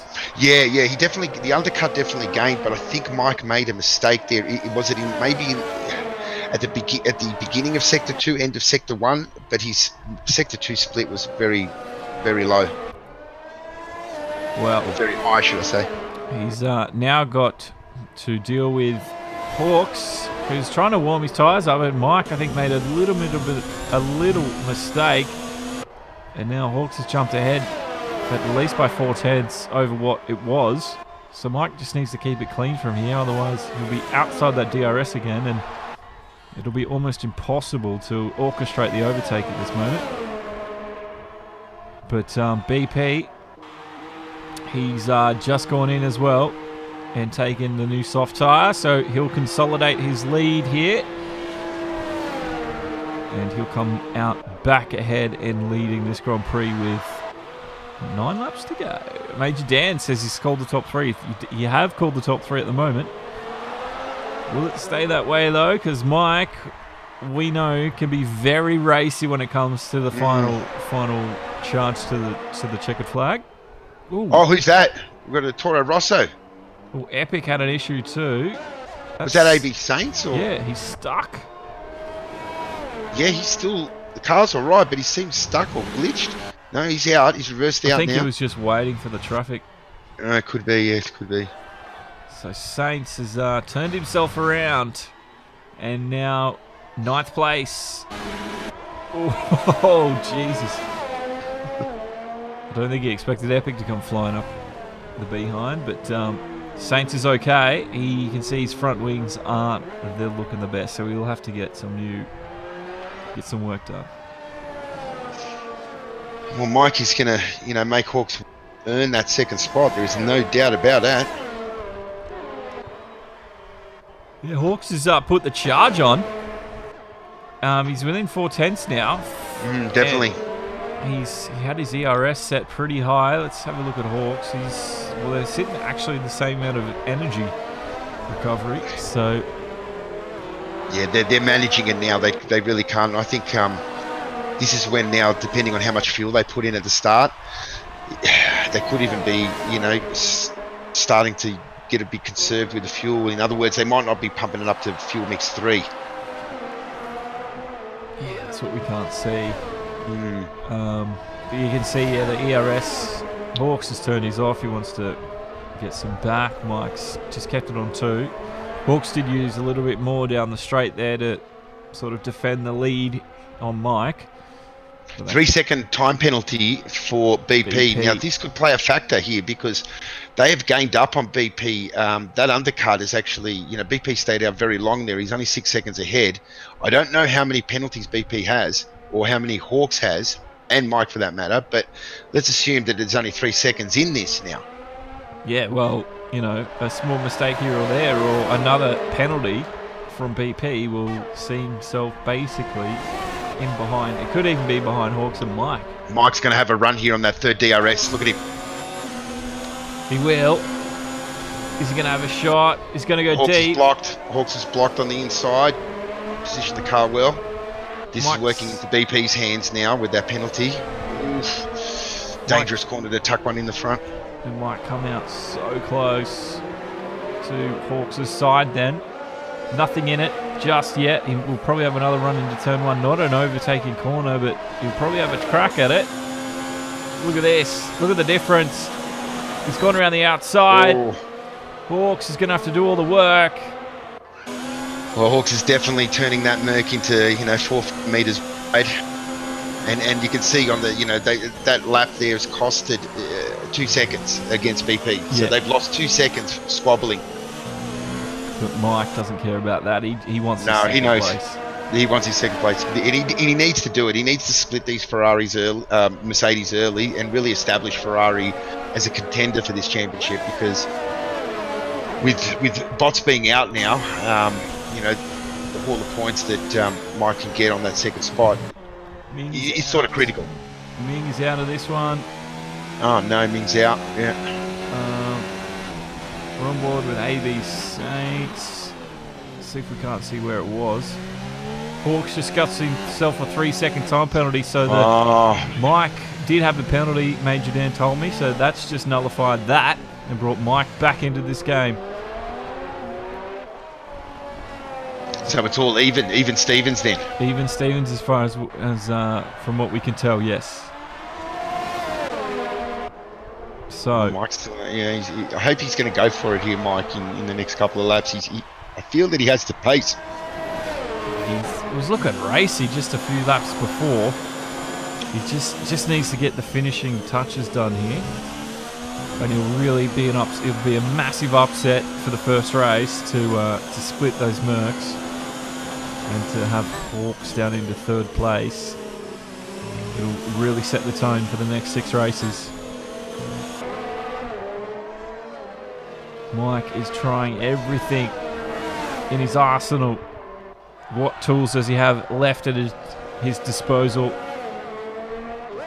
Well, Zen, what tools would you be using if you were Mike?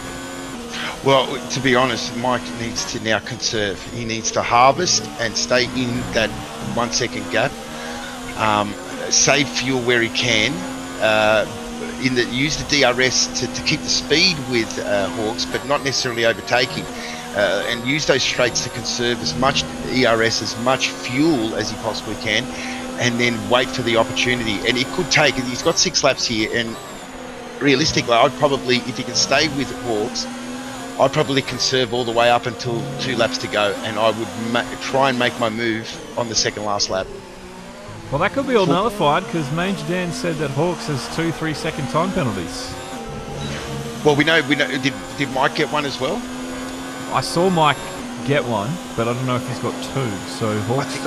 I think I can check that through the race director. Let me try. Have a look. But that could be why we're seeing Mike sort of just sit on the tail end of Hawks here and just keep within the 3 seconds. He's outside the DRS now. He's back within it. Yeah, Mike's got two penalties, and he's on 2 warnings. So if he gets one more warning, he'll get another penalty. Just so got Mike's one, on man.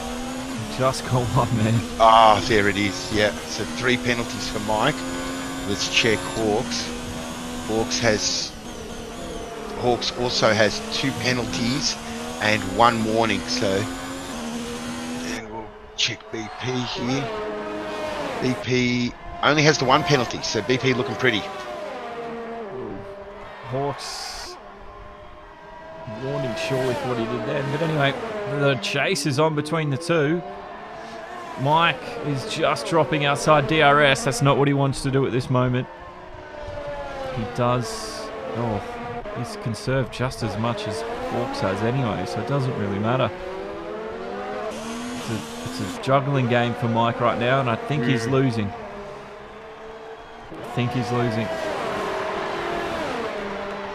Down the front straight.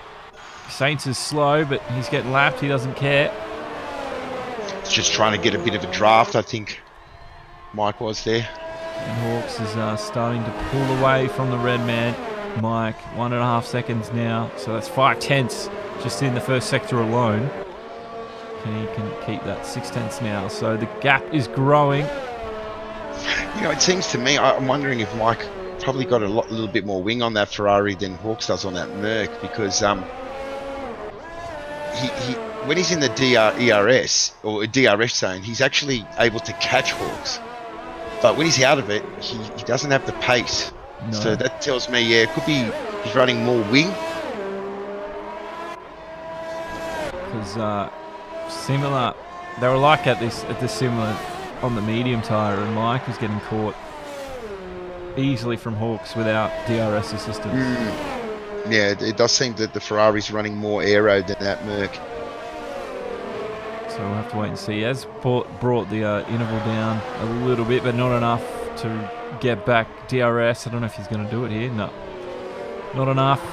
Because the detection zone through there.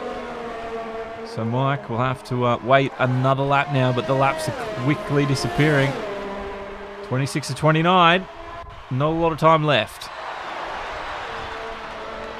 And the penalties are really... Well, if either of these guys gets another one, or BP will just want to keep it clean, because he's got the one, but he doesn't need the second one to ruin his day.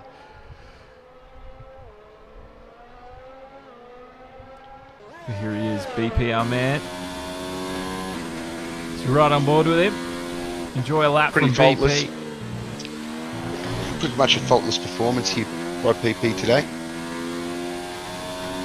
Didn't get phased by Bot's early pace at all, and just waited for his opportunity, I think, and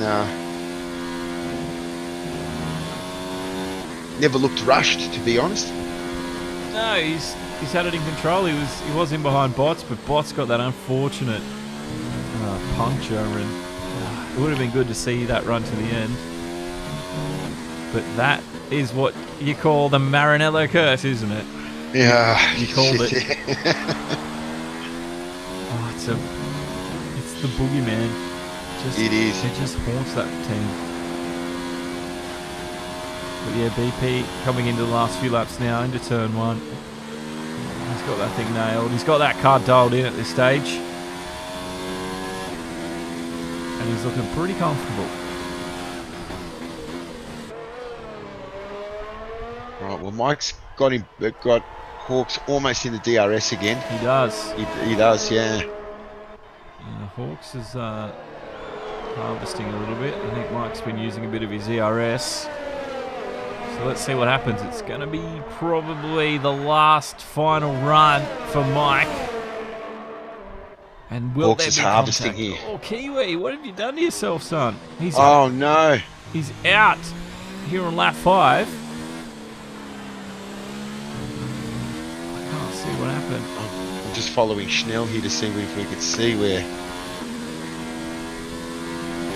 Crazy was definitely... Could have been the high-speed chicane area, actually.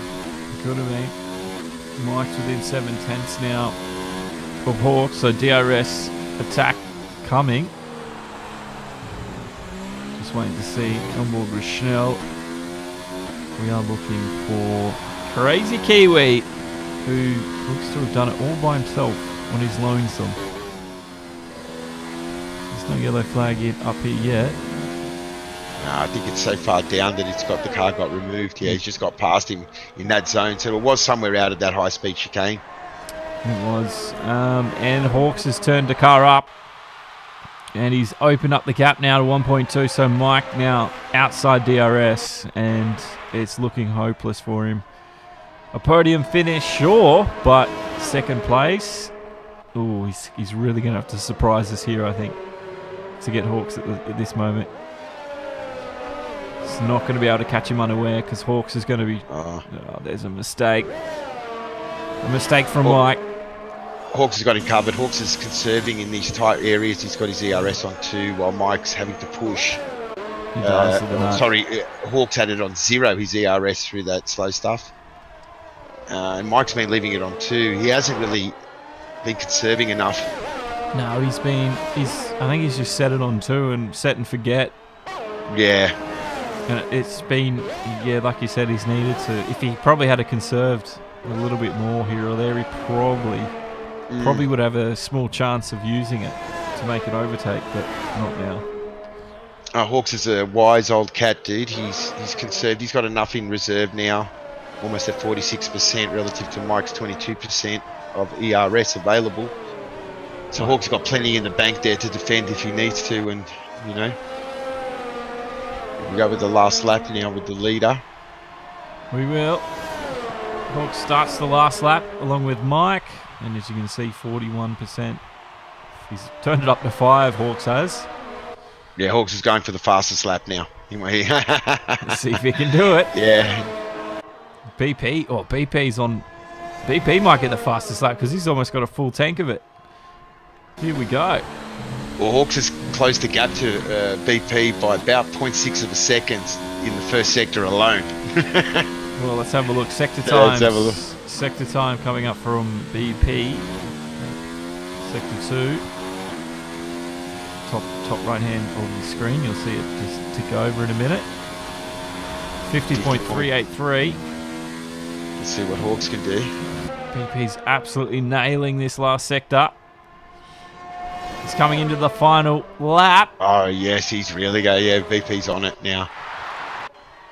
BP is going for that fastest lap, that final point. He's got the ERS to do it. But will it be a clean enough lap? Here we go. He's going to cross the line. The winner of the first round here in Australia. Well-deserved win for BP.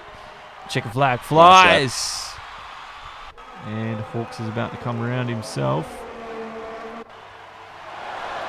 And there you go. He's pulled out almost a second on Mike with what he had in the tank. You know what I mean? Yeah. And that's what Mike needed to do. Mike needed to conserve for about 4 or 5 laps, and then try and fight Hawks. But you know, like I said, Hawks is a wily old fox, man, and he would have been prepared for a move like that from Mike. So it would have been interesting to see. But maybe Mike didn't have the pace when he backed off the ERS, you know, and felt that he needed to keep it at 2 to just stay with Hawks. Yeah, well, that's interesting because, like you said, he could have been running a little bit of extra wing, which would have slowed him down, which we did see happen. There goes the final cars. Checker flag out. The winner is BP V8 for round 1. We'll have to find out what the penalties and stuff were, if it organises and shuffles the field, because that can happen. And the fastest lap as well. But there's your top 3. Mercedes 1 and 2 for round 1. The new boys will be happy with that. Yeah, so a bit of a race of attrition here. To be honest, if it isn't mechanical failures in the first race of the season, it usually is driver errors. You know, coming back after a break in their winter, our summer. Yep, and it's caused a bit of a shake-up in the middle order. But yeah, you did call it, Major Dan. I will give you that. You called the top 3, and you called it exactly right.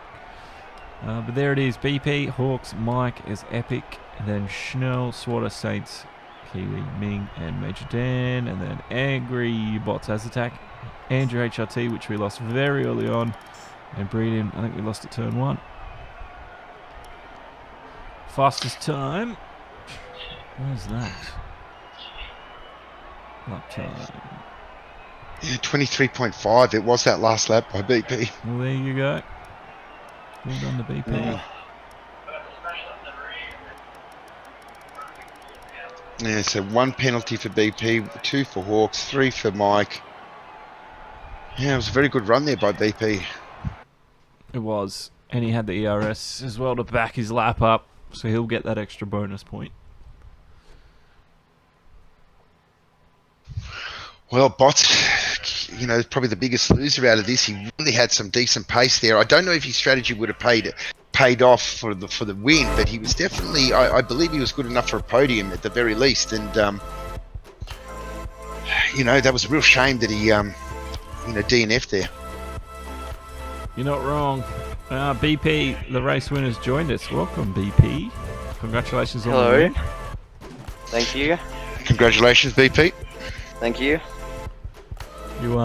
Bots was giving you a bit of a run early on. Yeah, a bit rusty off the start there. Overcooked a couple of turns and you got around. So obviously had the softer tyre. I just decided to let him go, and not sure what happened to him. But next thing I know, he's sideways and I've passed him. Yeah, we didn't quite see what happened. Well, the end result was a puncture, which ended up ruining the race. Yeah, me and Hawks thought that. Well, it was a miraculous save, I'll tell you that much. Oh, he did well, but he just couldn't get the car back around, so unlucky to Bots. Yeah, the fast left right, you're fully sideways, but he managed to keep it straight, so yeah, a bit unlucky. Well, could you say shots fired at Mercedes? You dominated, #1 position now. Confirmed. I'm still the #2 driver. Is that right, Hawks? No, well, I mean, you know, there's I don't really know, if I'm honest. That a bit BP kind of had that race all to himself. I mean, I know he didn't get the start he wanted, but once he got in front, just BP dominating as usual. I know I definitely did step up my game, but fighting with Mike for the whole race doesn't really help my case. But it was a good fight with him nonetheless. I really enjoyed that. I mean, Zen was quick to figure out that you probably had a late Mike charge covered off, conserving some ERS energy. So would you have been comfortable if Mike had have just shown a bit of pace there at the end to defend it? Yeah, I was trying to save ERS when I could. I think me and Mike were sort of having that bit of a battle, if I'm honest, just with the ERS. Like, he was maybe attacking when I was conserving, or just he was attacking when I was trying to attack. And yeah, I think we were just having a bit of an ERS battle as well there. When I got DRS a couple of times on a few of the back markers as well, which kind of helped down 1 or 2 of those straights. But no, I mean, we were pretty close. I don't think there was more than a couple of seconds between us in the entirety of the race. And I mean, my qualifying let me down, if I'm honest, again. Which is one thing I wanted to fix for this season. But anyway. That's unlike you, Hawks. Yeah, I was saying BP, I would have actually got pole. I think I've beaten by 0.1. I screwed my quali trying to invite Hawks and went out too late. Yeah, we noticed that. Yeah, sorry about that, guys. I was watching just my internet dropped just for a few minutes, just for some fun, I think. And as soon as BP let me in, I just went, I'm going out. So, it's a bit of a scrim over there, but, you know. Were you worried, Hawks? Were you worried at all about Mike trying to get the undercut there for a moment? It looked like it was game on. He I don't know, Mike will probably tell us if he had a little bit of a moment in Sector 1 or at the beginning of Sector 2, but the undercut was definitely on there. And did you feel threatened at any stage? Oh, 100%. Coming up to the pit stops, I was again just on the radio to the boys and just trying to figure out if I should stay out for longer, stick to a strategy, or try and do the undercut. I knew Mike would come in on the scheduled up or maybe a lap earlier. Obviously, yeah, he tried the undercut, but I was comfortable. I actually set green sectors on my way into the pits, and coming out, obviously, I did 2 purples as well. So, I mean, I did the most that I could, but yeah, I was a bit surprised. I thought Mike, I was assuming he must have had a little error somewhere pushing, trying to get in front, but. So was that your planned stop on that lap, or did you react to Mike's early stop? My plan was to stop on lap 18. So yeah, again, I was contemplating coming on lap 16 because I thought Mike would try and go on lap 17. But I just stuck with the plan, and yeah, I was comfortable. Like, I was okay with the car. I was a bit comfortable. Yeah, the tyre deck was probably a bit more than what I would have liked, but yeah, it's just me just trying to sort of get a feel for the car, because obviously I'm just running with a bit of new assist, new aids this year, so for this season. Yes, he's joined me. Join the No TC club. And how does the Mercedes-Benz feel, guys? Initially more understeer. I miss my blue Toro though.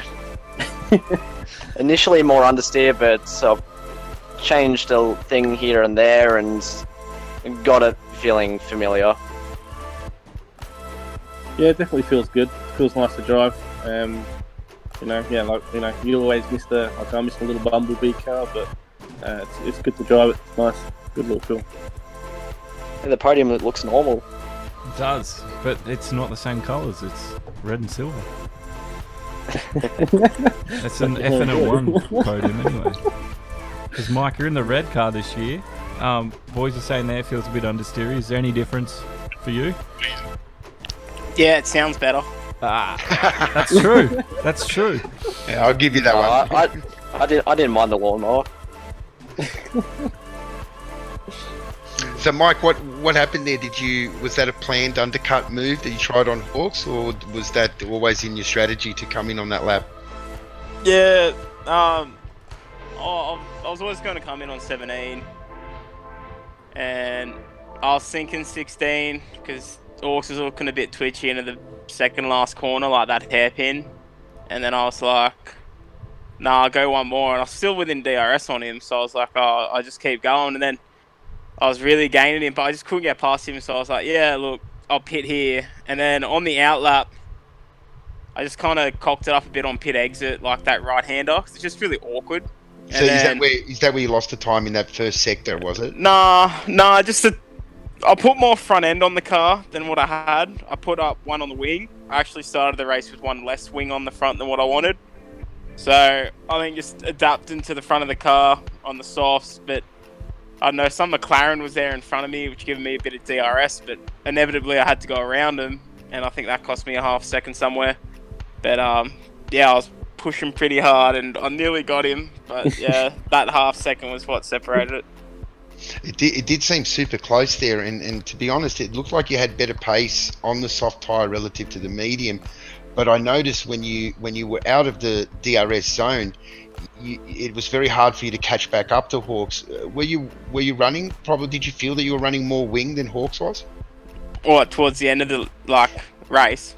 Yeah, I just felt that Hawks I had ERS I burned all my energy. I think I set like the fastest lap, third lap out of the pits, and I was all over him.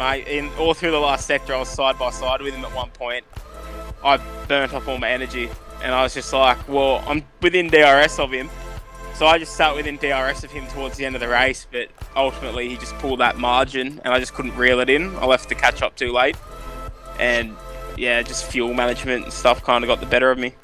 Do you feel like you could have matched him for top speed, or do you think that the Merc just had a little bit more? Oh, being honest, I think I was probably on par with him. For top speed? Top speed, I reckon I was equal, but I was never, because we were kind of close when you hit the DRS, that DRS advantage you gain. Because, look, ultimately, out of the last turn, we're both getting pretty good runs. Like, you're not getting a pull. See, at least on somewhere like, I don't know, China, you kind of got to run, around that right hand down the back straight. Yeah, but it's the run out of the corner. And I found we were pretty matched on all the runs out of the corners, so neither of us, if we cocked up and made an error, which I did at one point, he'd catch me, and it was vice versa. Yeah. So, yeah. Well, it was fascinating. It was too bad that Bots didn't get to hang around and give you a little bit more support towards the end, but had a good start. It would have been interesting to see where he would have ended up. He had good pace. He just said he tapped the wall with his rear left or something, and then got the puncture, and he was trying to hobble it back, but just ultimately got the better of him, and in the barriers he went, and he was pretty pretty annoyed. He reckons he's hit the wall with more force and gotten away with no damage, but this time the game's just gypped him up one. So who wins Yeah, we'll do round that. 2? Is it BP again? Or can Mike? Where are we round 2? Shows my knowledge of the calendar. Bahrain. Bahrain. Yeah. Not my strongest place in other games, so we'll see Well, what that's happens. that's a track that I think Hawks is not bad at. Yeah, yes and no. Depending on how I go, I think it's depending on the day, if I'm honest. Like, but yeah, that's a fun little track, that's for sure. At night as well, makes it interesting. Last night race. Well, guess the answer will be answered next week. Yeah, shout out. Just want to give shout out to everyone that turned up. We know we had a few new guys racing with us tonight, and just want to say they've done pretty well. I mean, they still crossed the line, and well, especially those 2 Williams boys. I thought they might be ones to watch, and yeah, I think they've done pretty well to cross the line. And everyone else that turned up, just want to say thanks, guys. Good stuff. Yeah. It's all good. It's definitely a race of attrition. A lot of DNFs. First race of the season. Not an easy track to get right, is it, Melbourne? No. Yeah, first race. It's been a couple of weeks. Everyone's a little bit rusty. I had a couple of offs towards the end, trying to push the time for no reason. Yeah, I think that fast right caught some people out too as well. Obviously with low tag, so should be interesting for the rest of the season. Should be nice and oiled and ready to go for Bahrain. That's it. Yep. Nice and oiled. That's it. So far, the Merc teammates were nice and sound at the moment. Well, not stepping in just yet.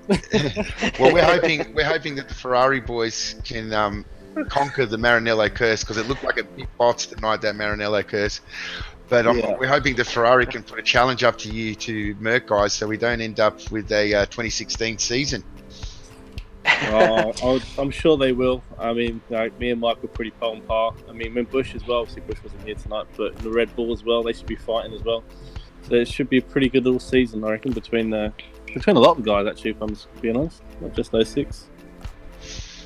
Exactly. Well, thanks for coming, and thanks for chatting, and can't wait to see what happens next week. And thank you, Zen, as well, for the call. Not a problem. It's been my pleasure, and congratulations to our podium guys, and big shout out to all the boys that participated tonight.